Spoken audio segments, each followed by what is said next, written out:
Il aura mis 2 ans après l'attentat de Charlie Hebdo pour se reconstruire, c'est le mot qu'on emploie habituellement, après ce drame qui le touche personnellement. Il s'agit de Patrick Pelloux, urgentiste, médecin que vous connaissiez peut-être. Il avait publié de nombreux livres, on l'avait rencontré à cette occasion ici à Télématin.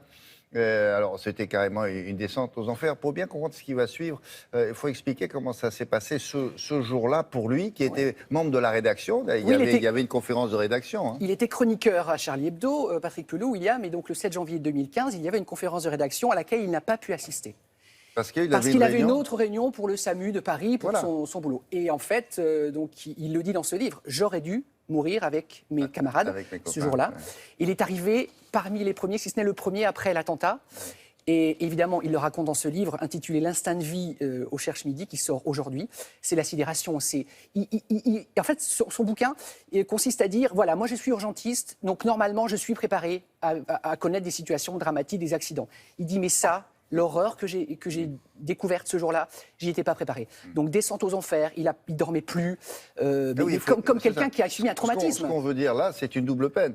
À la fois, ce sont tous ses amis abattus dans des conditions terribles, et puis il dit, mais je devrais être là, moi. Bien sûr. Mais qu'est-ce que je fais là? Exactement. Donc ce livre, c'est aussi pour aider les gens, et les gens victimes d'attentats, mais aussi victimes d'un drame dans leur vie, d'un traumatisme, parce qu'il a confronté les théories médicales à sa propre expérience. Oui, et il parle avec son cœur, et il donne des conseils. Nous l'avons rencontré. Allez. Regardez. Bonjour Patrick Pelloux. Bonjour. Vous dites, ce livre a pour but d'aider ce que la vie a abîmé. En quoi, à votre avis? J'ai voulu écrire ce livre, qui est peut-être plus un essai d'ailleurs qu'un livre, pour dire aux gens, voilà comment moi j'ai réussi à m'en sortir, voilà la méthode, voilà un chemin. Vous auriez dû être à Charlie Hebdo, vous l'écrivez, le 7 janvier 2015.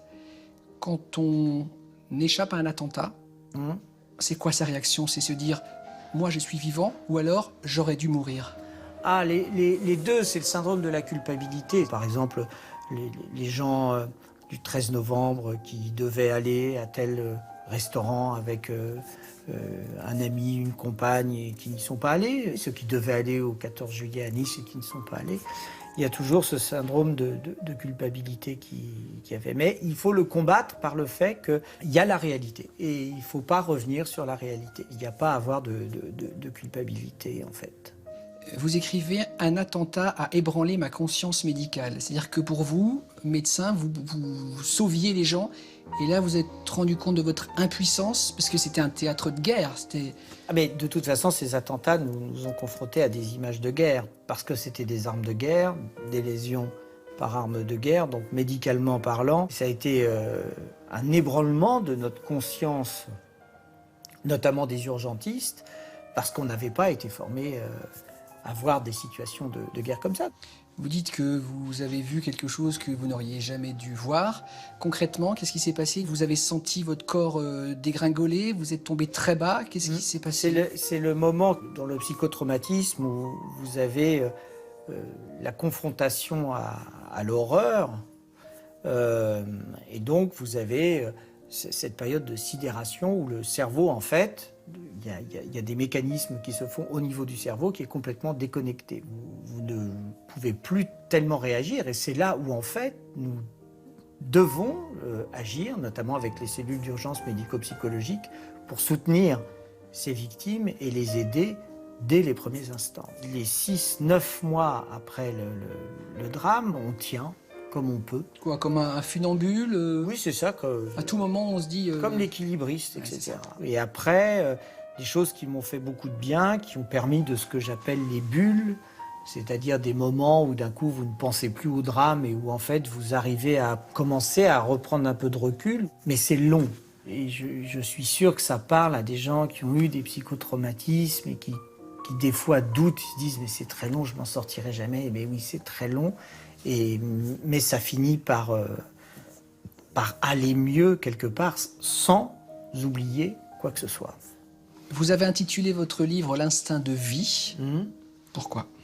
On a en soi des ressources insoupçonnées? Ah oui. Quand on a accompagné ces victimes pour rouvrir le Bataclan, on a eu des récits absolument incroyables de gens qui pensaient qu'ils allaient mourir, qui allaient envoyer les derniers SMS et tout, et qui d'un coup se dit non, c'est pas possible.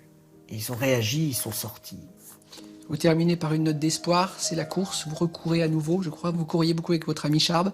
Oui, j'ai recouru le semi-marathon cette année, oui. J'ai fait un score épouvantable. D'ailleurs, il vous taquinait. Il disait que j'étais dans la catégorie des hommes enceintes, mais bon, d'accord. Voilà.